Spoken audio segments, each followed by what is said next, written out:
Autrefois appelée bec de lièvre, la fente labio-palatine est une malformation congénitale qui apparaît courant la 6e à la 8e semaine de grossesse. Plusieurs formes de fente sont observées suivant la région anatomique concernée. La lèvre supérieure, la base des narines, la future arcade dentaire et le palais peuvent être concernés par la fente. Que comprendre de l'anomalie? Ce qu'on peut comprendre simplement par cette pathologie qui est une malformation congénitale de la face, c'est qu'il y a une ouverture au niveau des lèvres supérieures qui peut aller jusqu'au palais, dans le toit de la bouche jusqu'à la luette. Les facteurs de risque de la fente sont d'ordre génétique et environnementaux. On peut parler de multifacteurs. La première des choses, c'est la nutrition. On a remarqué qu'il y a, dans les cas où, dans les grossesses, il y a des carences d'acide folique, que ces cas-là se sont présentés, et aussi la nutrition généralement au cours de la grossesse, puisque le visage se forme au maximum après 2 mois de grossesse, et donc le premier trimestre est vraiment important pour le diagnostic. D'autres causes peuvent être aussi la prise de certains médicaments au cours de la grossesse, l'alcool aussi, et aussi l'âge de la maman peut avoir un impact sur cette manifestation. Donc si la maman est trop jeune ou si la maman est un peu trop âgée. Guide de la manifestation des fentes labio-palatines, les éléments de réponse avec le spécialiste. La manifestation, elle est très simple puisqu'elle affecte majoritairement le visage. C'est l'esthétique qui est atteint. Et donc, la difficulté de ces parents quand ils donnent naissance à ces enfants, c'est vraiment ce choc émotionnel d'avoir un enfant qui est mal formé.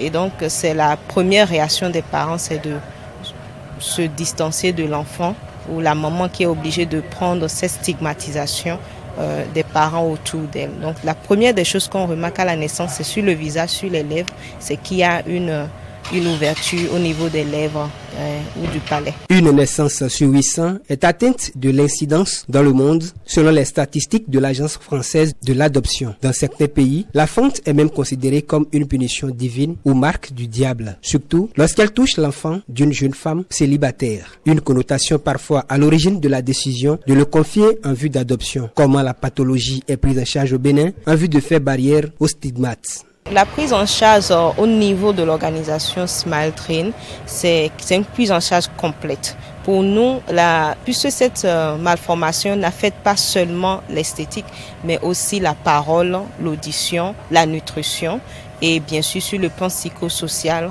tout ça là est pris en compte. Donc avec Smile Train, nous avons présentement 5 partenaires sur le territoire, du nord jusqu'au sud. Et donc l'équipe chirurgicale qui est présente, qui fait cette opération, parce qu'il n'y a qu'une opération pour pouvoir régler le problème de cette pathologie, prend en charge ces enfants dès la naissance s'ils les trouvent. Et donc le plus important, c'est de pouvoir référer les patients vers notre équipe, nos équipes sur le terrain pour pouvoir prendre en charge ces enfants. Au détour de la célébration de la Journée internationale de la couverture sanitaire universelle, qui stipule de ne laisser personne en arrière pour quelques raisons, le docteur Nina Kakushishi invite les uns et les autres à une large sensibilisation pour une prise en charge plus large des personnes atteintes de la pathologie. C'est une prise en charge qui ne prend qu'1 heure. En termes de chirurgie.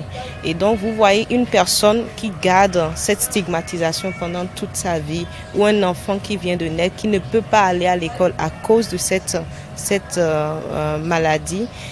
Nous appelons la population de rester sensible et de nous les référer au 60 70 30 30 pour qu'on puisse prendre soin de ces parents-là immédiatement, de ces enfants-là ou de ces adultes, parce que ce n'est pas seulement les enfants immédiatement.